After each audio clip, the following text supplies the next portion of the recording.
quién hablas? ¿Por qué te ríes? Tienes derecho a hablar con quien quieras. Es su problema si le molesta. En casa a las 7. Si no, habrá preguntas.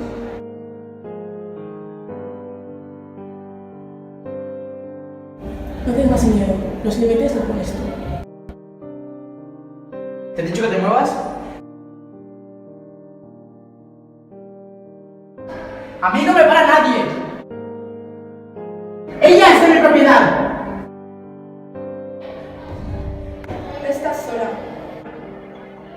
Ven, llama al C16. Te ayudarán. No tengas miedo. ¡Pide ayuda! ¡Pide ayuda!